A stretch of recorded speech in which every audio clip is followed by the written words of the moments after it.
जय माता दी। मेरे सभी प्यारे दोस्तों, मैं लक्ष्मी शर्मा बड़ों को चरण स्पर्श, छोटों को प्यार और बराबर वालों को दिल से नमस्कार करती हूँ।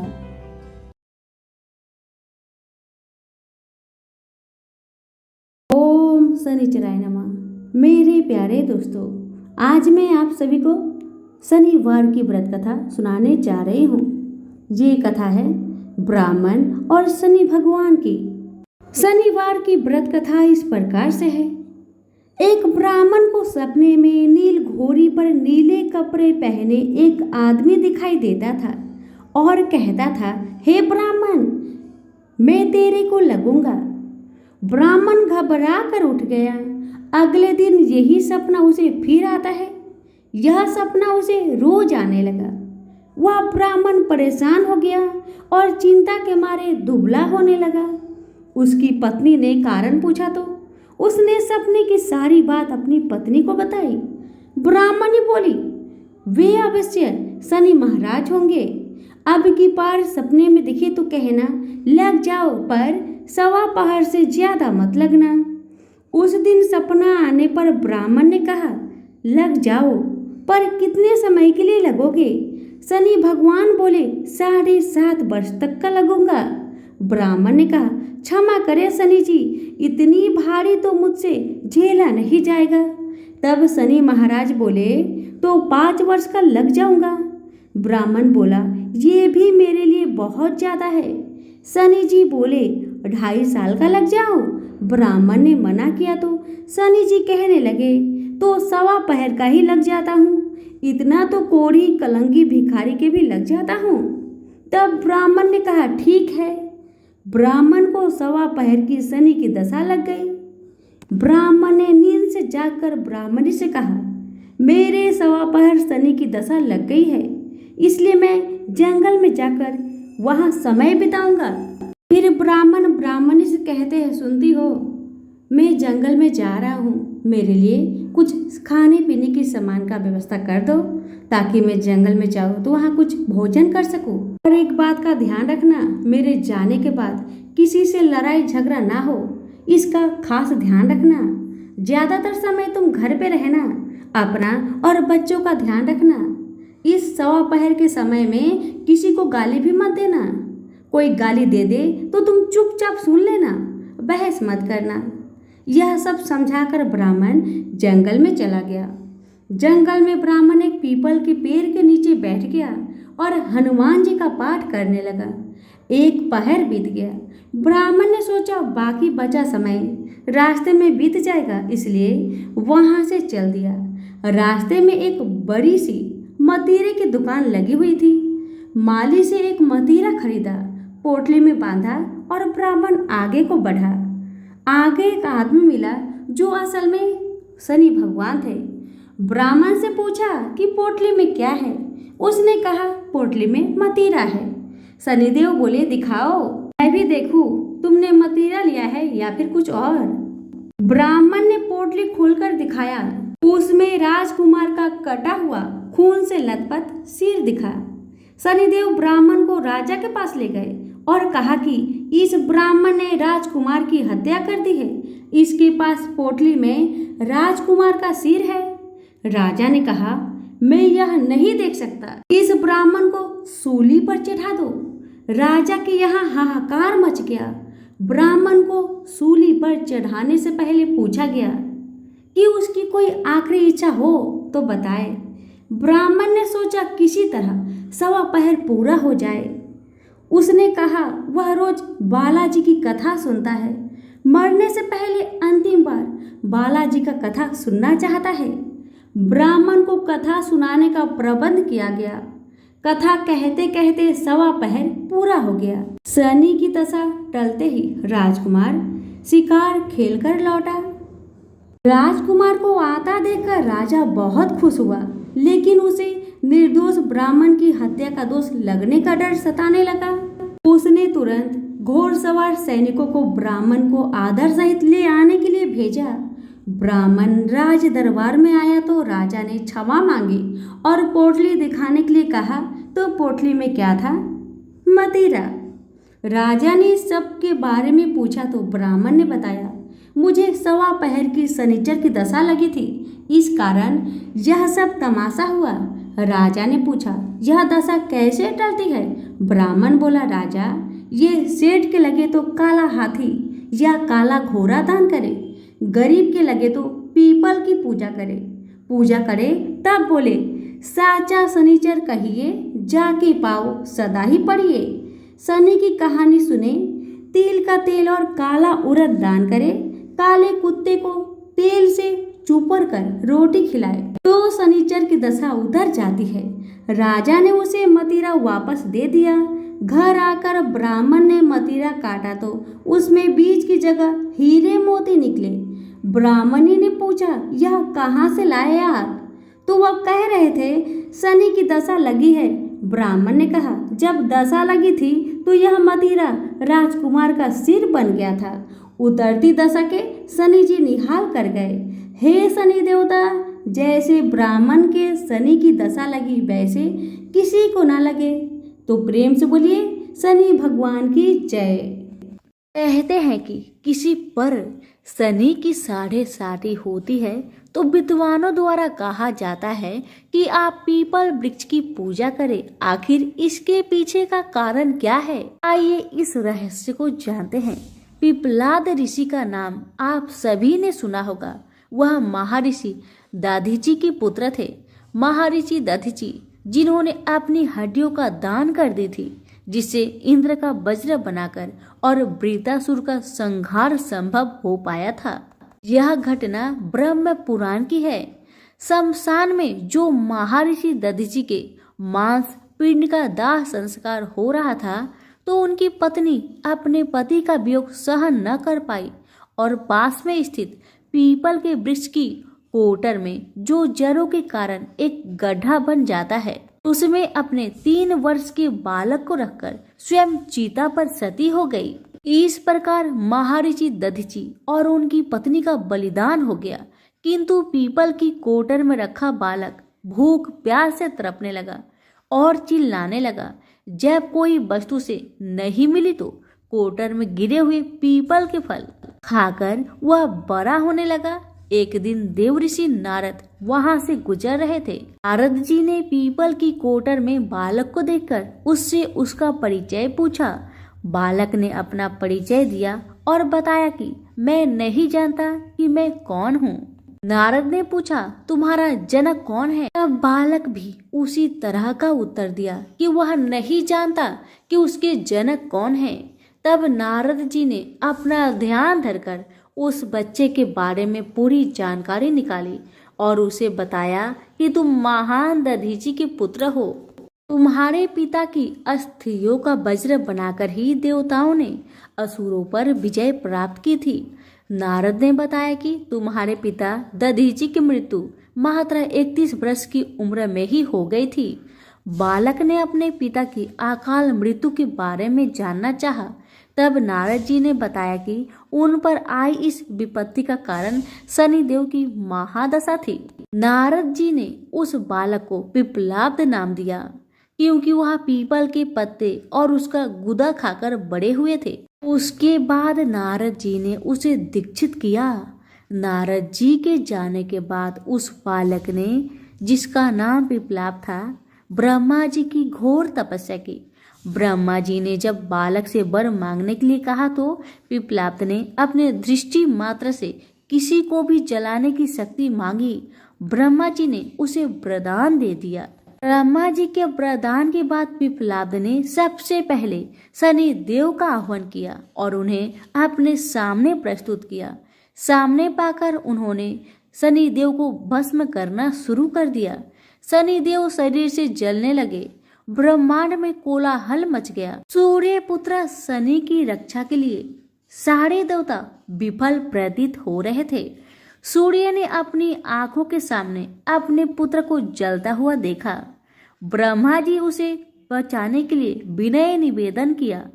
ब्रह्मा जी ने स्वयं पिप्पलाद के सम्मुख प्रकट होकर शनिदेव को छोड़ने के लिए कहा, किंतु वह तैयार न हुए। ब्रह्मा जी ने एक के बदले 2 वरदान मांगने की बात कही। तब पिप्पलाद ने खुश होकर 2 वरदान मांगे। पहला, जन्म से 5 वर्ष तक किसी भी बालक की कुंडली में शनि उसको कारक नहीं होगा।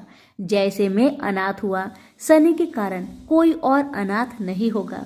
दूसरा, उन्होंने कहा मुझे अनाथ को पीपल में शरण दी थी। जो व्यक्ति सूर्य उदय से पूर्व पीपल वृक्ष पर जल चढ़ाएगा उस पर शनि की बुरी महादशा का असर नहीं होगा।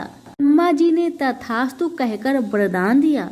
तब पिप्पलाद ने चलते हुए शनि को अपने ब्रह्म दंड से उसके पैरों पर आघात करते हुए मुक्त किया, जिससे शनि देव की पैर क्षतिग्रस्त हो गए और वह पहले जैसे तेजी लायक नहीं रहे।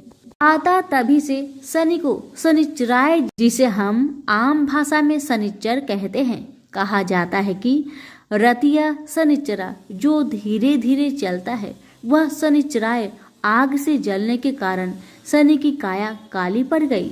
आप अक्सर किसी भी पीपल के पेड़ के नीचे शनि की काली मूर्ति जरूर देखते होंगे। उसके पीछे यही पौराणिक कारण है। जब शनि की महादशा या 7.5 चलती है जो आपके लिए अच्छी नहीं है, तो ज्ञानी जनों के पास बहुत सारे उपाय होते हैं, परंतु आम जनों को करने का एक साधारण सा उपाय मैं आपको बताती हूँ, जिसका लाभ 100% मिलता है।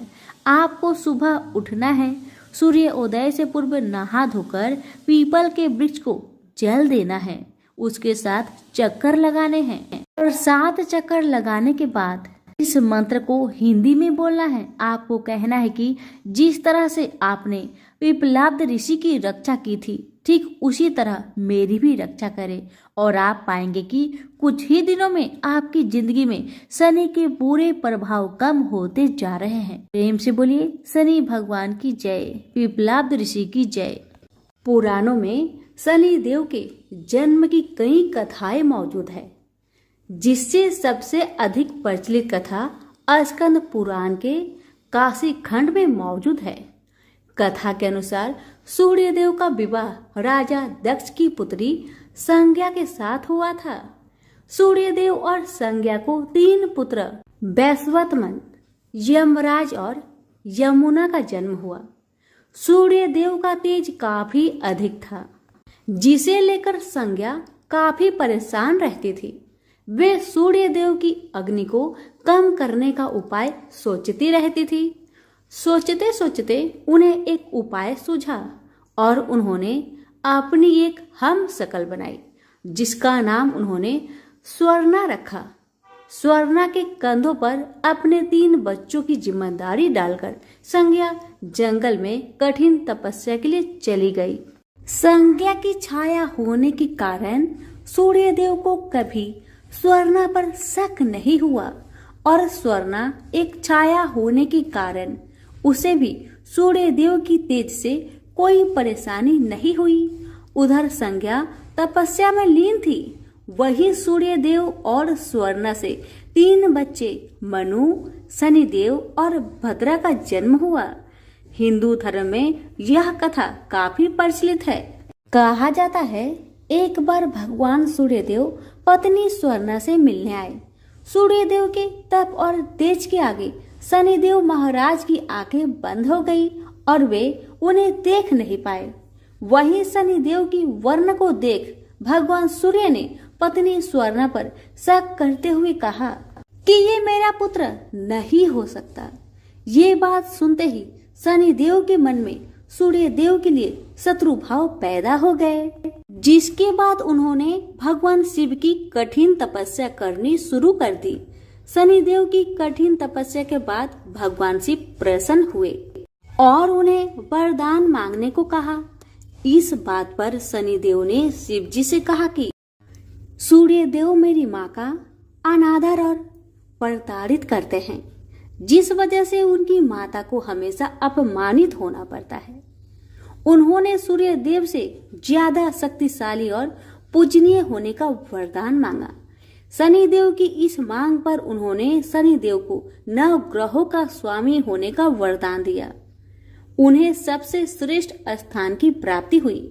इतना ही नहीं, उन्हें ये भी वरदान दिया गया कि सिर्फ मानव जातक का ही नहीं बल्कि देवता, असुर, गंधर्व, नाग और जगत के सभी प्राणी उनसे भयभीत रहेंगे। प्रेम से बोलिए शनि महाराज की जय हो। एक समय स्वर्गलोक में सबसे बड़ा कौन कि प्रश्न पर 9 ग्रह में वाद विवाद हो गया। विवाद इतना बढ़ा कि परस्पर भयंकर युद्ध की स्थिति बन गई। निर्णय के लिए सभी देवता देवराज इंद्र के पास पहुंचे और बोले, हे देवराज, आपको निर्णय करना होगा कि हम में से सबसे बड़ा कौन है। देवताओं का प्रश्न सुनकर देवराज इंद्र उलझन में पड़ गए। इंद्र बोले, मैं इस प्रश्न का उत्तर देने में असमर्थ हूँ। हम सभी पृथ्वी लोक में उज्जैनी नगरी में राजा विक्रम आदित्य के पास चलते हैं। देवराज इंद्र सहित सभी ग्रह उज्जैनी नगरी पहुंचे। महल में पहुंचकर जब देवताओं ने उनसे अपना प्रश्न पूछा तो राजा विक्रमादित्य भी कुछ देर के लिए परेशान हो उठे, क्योंकि सभी देवता अपनी अपनी शक्तियों के कारण महान थे। किसी को भी छोटा या बड़ा कह देने से उनके क्रोध के प्रकोप से भयंकर हानि पहुंच सकती थी। अचानक राजा विक्रमादित्य को एक उपाय सूझा और उन्होंने विभिन्न धातुओं स्वर्ण, रजत, कांसा, तांबा, सीसा, रांगा, जस्ता, अबरक व लोहे के 9 आसन बनवाए। धातुओं के गुणों के अनुसार सभी आसनों को एक दूसरे के पीछे रखवाकर उन्होंने देवताओं को अपने अपने सिंहासन पर बैठने को कहा। देवताओं के बैठने के बाद राजा विक्रमादित्य ने कहा, आपका निर्णय तो स्वयं हो गया। जो सबसे पहले सिंहासन पर विराजमान है वही सबसे बड़ा है।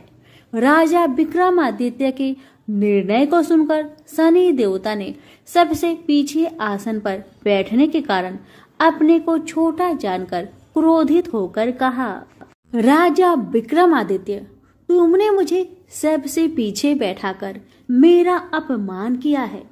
तुम मेरी शक्तियां से परिचित नहीं हो। मैं तुम्हारा सर्वनाश कर दूंगा। शनि देव ने कहा, सूर्य एक राशि पर 1 महीने, चंद्रमा 2.25 दिन, मंगल 1.5 महीने, बुध और शुक्र 1 महीने, बृहस्पति 13 महीने रहते हैं। लेकिन मैं किसी राशि पर 7.5 वर्ष 7.5 तक रहता हूँ। बड़े बड़े देवताओं को मैंने अपने प्रकोप से पीड़ित किया है। राम को 7.5 के कारण ही वन में जाकर रहना पड़ा और रावण को 7.5 के कारण ही युद्ध में मृत्यु का शिकार बनना पड़ा। राजा, अब तू भी मेरे प्रकोप से नहीं बच सकेगा। इसके बाद अन्य ग्रहों के देवता तो प्रसन्नता के साथ चले गए, परंतु शनिदेव बड़े क्रोध के साथ वहां से विदा हुए। राजा विक्रमादित्य पहले की तरह ही न्याय करते रहे। उनके राज्य में सभी स्त्री पुरुष बहुत आनंद से जीवन यापन कर रहे थे। शनिदेव अपना अपमान नहीं भूले। एक दिन राजा की परीक्षा लेने शनिदेव घोड़े के व्यापारी के रूप में राज्य पहुंचे। जब राजा विक्रमादित्य को इस बात का पता चला तो उन्होंने अपने अश्वपाल को कुछ घोड़े खरीदने के लिए भेजा। घोड़े बहुत कीमती थे। अश्वपाल ने जब वापस लौटकर इस संबंध में बताया तो राजा विक्रमादित्य ने स्वयं आकर एक सुंदर व शक्तिशाली घोड़े को पसंद किया। घोड़े की चाल देखने के लिए राजा उस घोड़े पर सवार हुए तो वह घोड़ा बिजली की गति से दौड़ पड़ा। तेजी से दौड़ता घोड़ा राजा को दूर एक जंगल में ले गया और फिर राजा को वहां गिराकर जंगल में कहीं गायब हो गया। राजा अपने नगर को लौटने के लिए जंगल में भटकने लगा, लेकिन उन्हें लौटने का कोई रास्ता नहीं मिला। राजा को भूख प्यास लगाई। बहुत घूमने पर उसे एक चारवाहा मिला। राजा ने उससे पानी मांगा। पानी पीकर राजा ने उस चारवाहे को अपनी अंगूठी दे दी। फिर उससे रास्ता पूछकर वह जंगल से निकलकर पास के नगर में पहुंचा। राजा ने एक सेठ की दुकान पर बैठकर कुछ देर आराम किया। उस सेठ ने राजा से बातचीत की तो राजा ने उसे बताया कि मैं उज्जैनी नगरी से आया हूँ। राजा के कुछ देर दुकान पर बैठने से सेठ जी की बहुत बिक्री हुई। सेठ ने राजा को बहुत भाग्यवान समझा और खुश होकर उसे अपने घर भोजन के लिए ले गया। सेठ के घर में सोने का एक हार खूंटी पर लटका हुआ था। राजा को उस कमरे में छोड़कर सेठ कुछ देर के लिए बाहर गया। तभी एक आश्चर्यजनक घटना घटी। राजा के देखते देखते सोने की उस हार को खूंटी निगल गई। सेठ ने कमरे में लौटकर हार को गायब देखा तो चोरी का संदेह राजा पर ही किया, क्योंकि उस कमरे में राजा ही अकेला बैठा था। सेठ ने अपने नौकरों से कहा कि इस परदेसी को रस्सियों से बांधकर नगर के राजा के पास ले चलो। राजा ने विक्रमादित्य से हार के बारे में पूछा तो उसने बताया कि उसके देखते ही देखते खूंटी ने हार को निगल लिया था। इस पर राजा ने क्रोधित होकर चोरी करने के अपराध में विक्रमादित्य के हाथ पांव काटने का आदेश दे दिया। राजा विक्रमादित्य के हाथ पांव काटकर उसे नगर की सड़क पर छोड़ दिया गया।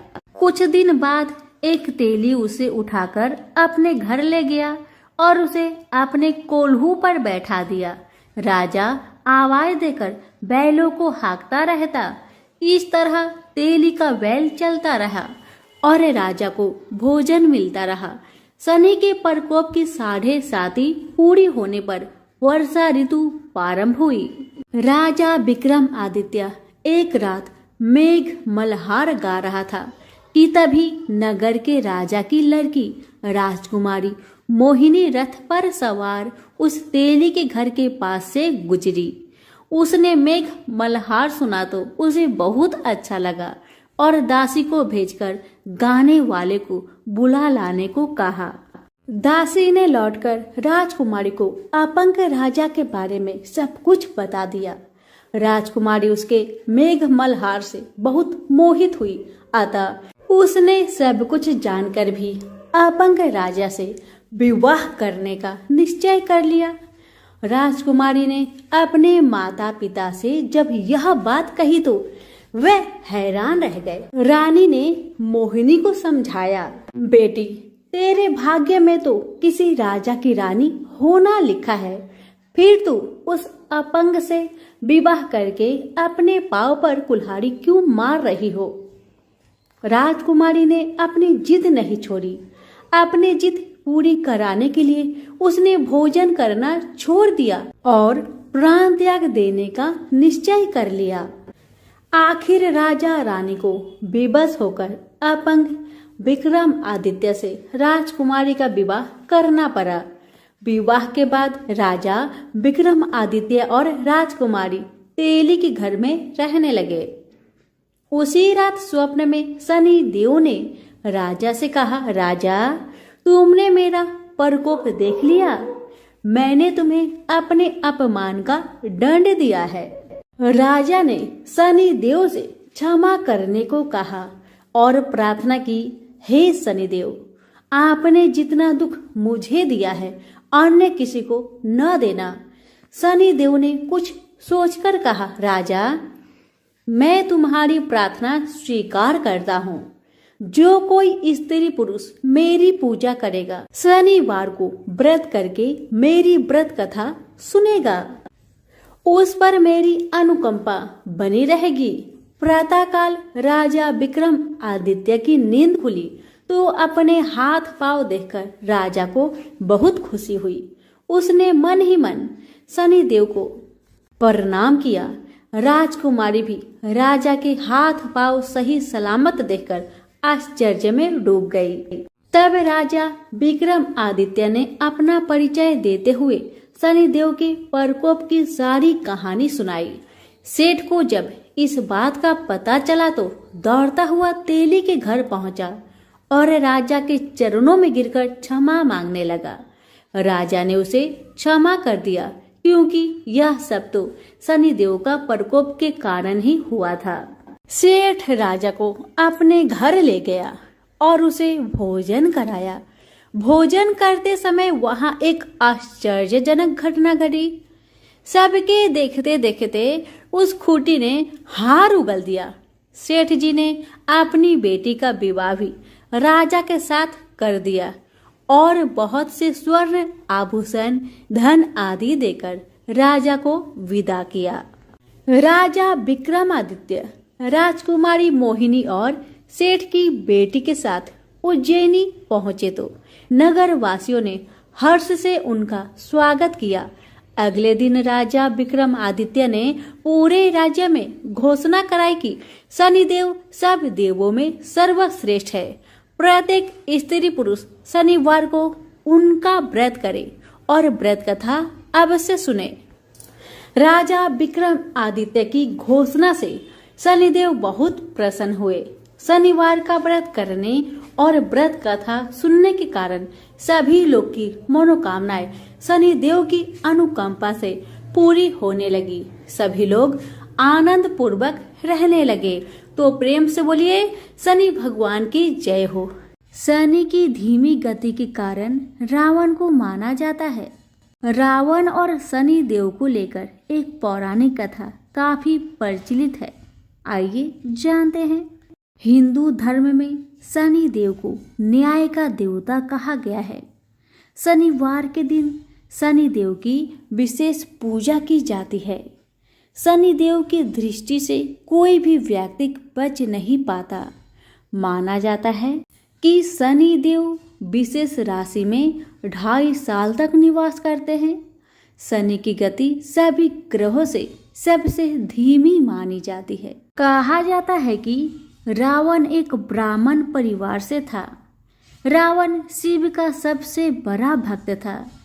रावण एक महान योद्धा होने के साथ साथ अच्छा राजनीतिक, महाप्रतापी और प्रखंड विद्वान था।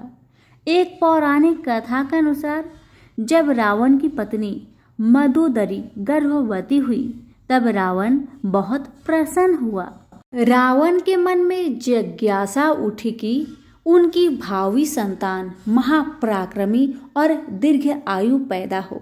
इसलिए रावण ने सभी ग्रहों को अपनी संतान के जन्म के समय उचित नक्षत्रों में उत्तम स्थान में रहने के लिए कहा। जैसे कि रावण बहुत पराक्रमी था तो सभी ग्रह रावण के भय के कारण उसकी बात मानने को मजबूर थे। लेकिन शनिदेव ने रावण की बात नहीं मानी, जिसके बाद रावण ने क्रोध में आकर शनिदेव को बंदी बना लिया और बलपूर्वक अपनी बात मनवाने पर जोर दिया। लेकिन शनिदेव अपनी बात पर अड़े रहे, परंतु रावण ने अपनी शक्तियों का प्रयोग करके शनिदेव को अपने प्रभाव में ले लिया। तब बाकी ग्रह की तरह शनिदेव सही स्थिति में बैठ गए। लेकिन जब रावण के पुत्र मेघनाथ का जन्म का समय आया तब शनिदेव ने अपनी दृष्टि वक्र कर ली, जिसके कारण मेघनाथ की आयु कम हो गई। जब रावण को यह पता चला तो रावण ने क्रोधित होकर शनिदेव का पैर काट दिया। कहा जाता है इस वजह से शनिदेव की चाल अन्य ग्रहों के मुकाबले धीमी रहती है। प्रेम से बोलिए शनि महाराज की जय हो। शनिदेव साक्षात रुद्र है। उनकी शरीर क्रांति इंद्र नीलमणि के समान है। शनि भगवान के शीश पर स्वर्ण मुकुट, गले में माला तथा शरीर पर नीले रंग के वस्त्र सुशोभित है। शनिदेव गिद्ध पर सवार रहते हैं।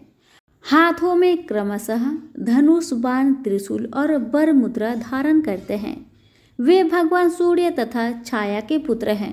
वे क्रूर ग्रह माने जाते हैं। इनकी दृष्टि में क्रूरता का मुख्य कारण उनकी पत्नी का श्राप है। ब्रह्म पुराण के अनुसार बाल्यकाल से ही शनिदेव भगवान श्री कृष्ण के अनन्य भक्त थे। वे भगवान श्री कृष्ण के अनुराग में निमग्न रहा करते थे। युवा अवस्था में उनके पिताश्री ने उनका विवाह चित्ररथ की कन्या से करवा दिया। उनकी पत्नी सती सावित्री एवं परम तेजस्विनी थी। एक रात्रि वह ऋतु स्नान कर पुत्र प्राप्ति की इच्छा के लिए शनिदेव के पास पहुंची, पर देवता तो भगवान श्री कृष्ण के ध्यान में लीन थे। उन्हें ब्रह्म संसार की सुधि ही नहीं थी। उनकी पत्नी प्रतीक्षा करके थक गई। उनका ऋतुकाल निष्फल हो गया। इसलिए उन्होंने क्रोध होकर शनिदेव को श्राप दिया कि आज से जिसे तुम देखोगे वह नष्ट हो जाएगा। ध्यान टूटने पर शनिदेव ने अपनी पत्नी को मनाया। उनकी धर्म पत्नी को अपनी भूल पर पश्चाताप हुआ, किंतु श्राप के प्रतिकार की शक्ति उनमें नहीं थी। तभी से शनिदेव अपना सिर नीचे करके रहने लगे, क्योंकि वे नहीं चाहते थे कि किसी का अनिष्ट हो। प्रेम से बोलिए शनि भगवान की जय हो। कथा अच्छी लगे तो लाइक शेयर करना ना भूले। धन्यवाद।